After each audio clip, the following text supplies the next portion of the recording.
Hello and welcome to the first combination App Judgment Toasted Donut episode. I'm David Prager. We are here in the offices of a startup called Circa that has just launched right this second. We're trying to debut along with everyone else. And the founder of Circa, who just launched their app today, is Matt Galligan, who is a serial entrepreneur, a very young one at that. He started multiple companies, but before we get into Circa, tell us what you've done already. Sure, yeah. So I'm 28.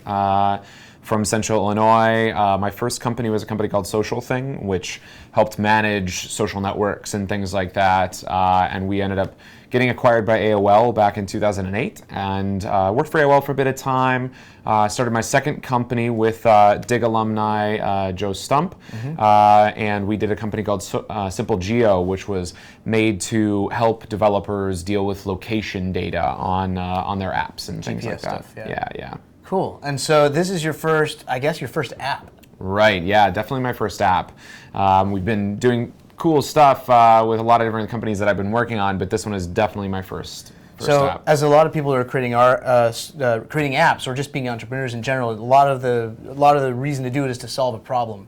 And so I think you had a problem with something and decided to start Circa. What was the problem, and then dive into what Circa is? Yeah, I mean, so news is the focus that we have, and news historically has been created in one kind of format, the article, and for 400 years that's how we've done things, and it's adapted here and there, and now we're kind of putting it onto this phone, and you just see this situation where you've got some of the traditional news apps, and these news apps, you've got just scroll to read anything, and it's like, you have your phone in your hand and you're on the go and, waiting in line for coffee, waiting for public transportation, waiting for whatever, and you got 5 minutes here and there, and that kind of scroll just doesn't work for anybody trying to actually keep up with what's going on in the world. And so we wanted to build a news experience that was designed specifically for this device, and the content was made for this device. So it's not just about making it pretty and making it work a little bit better on the screen, but actually function perfectly on this device. So are you talking about taking the amount of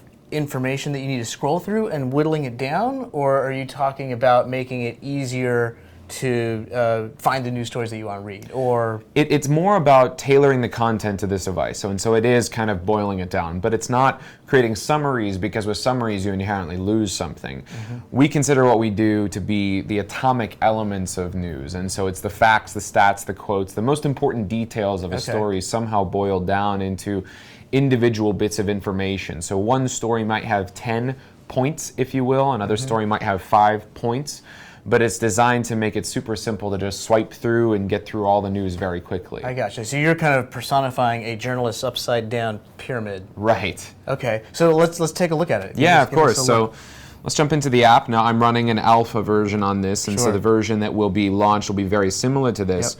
When you launch it, you see a very similar experience to a traditional news app, but that's kind of where everything stops. And so let's just jump into this story here. We got the nation's most contested congressional races. And this is just general, most popular, common headlines, period, right? Right. So what we're trying to do is kind of replace the top news, the first few pages of a typical newspaper, and get people more into that kind of news, at least in the beginning. We'll expand into other areas over time.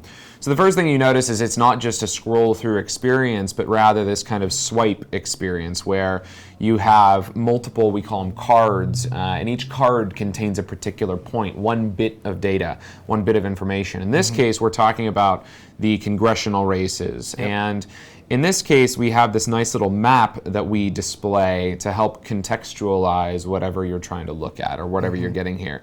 And so you can see in this case, we're talking about the Senate race in Massachusetts. If we jump on, we see the one talking about Michelle Bachmann in Minnesota. We've got the Utah. We've got Maine. And so in this particular instance, we're trying to help people really get a better understanding of what's going on with these Senate races and give you the most contextual information possible. All of this is done algorithmically? Actually, no. We do part of it through algorithms, but we do most of it through editorial. So these are actually people that are writing this content alongside of us and actually with us. So, kind of continuing on, if this is something that I'm particularly interested in, one really different feature that we have is the ability to follow. So I can tap the top right corner, the little ribbon there, and now any new information that comes out about this particular story, I actually get a push notification about.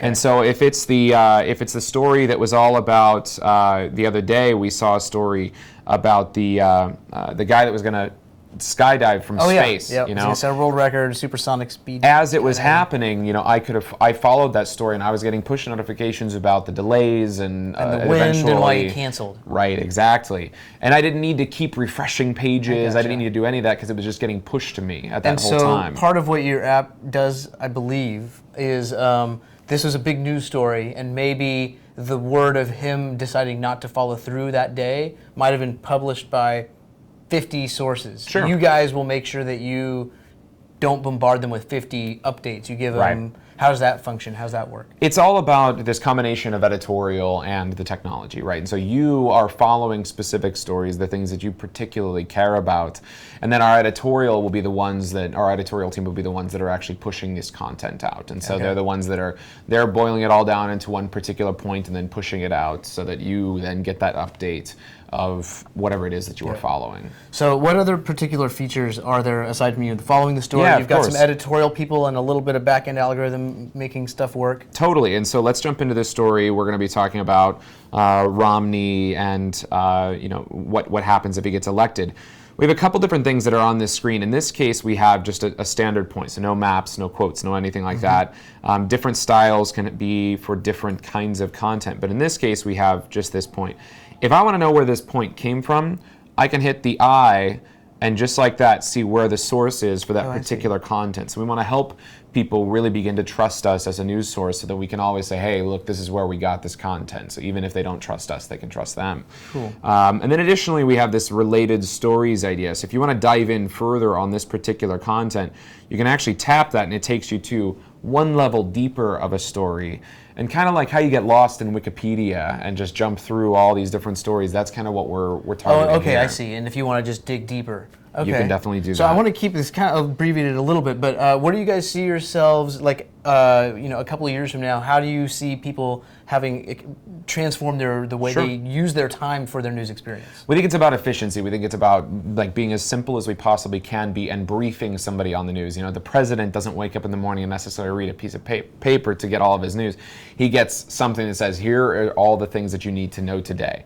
And that's what we want to be for the public. We want to be the brief. Now, we always think that traditional journalism still needs to exist. It's a fantastic thing, but we're going to be trying to get in there and saying, like, hey, here are the most important things for you to know today, and here's the easiest, best, most beautiful way to get to that content, and that's what we're trying to get across with Circa. So here's the all-important question. How much does it cost, and what platforms is it available on?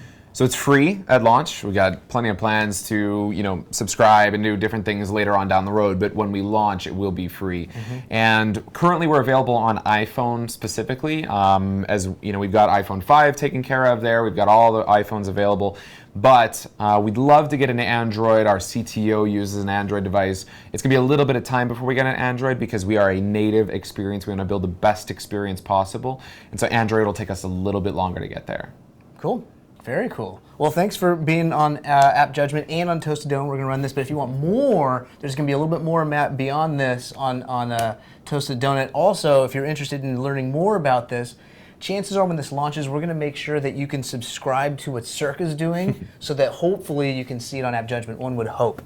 So thanks for watching. You can email AppJudgment at appjudgmentrevision3.com. You can email Toasted Donut at toastednation@gmail.com.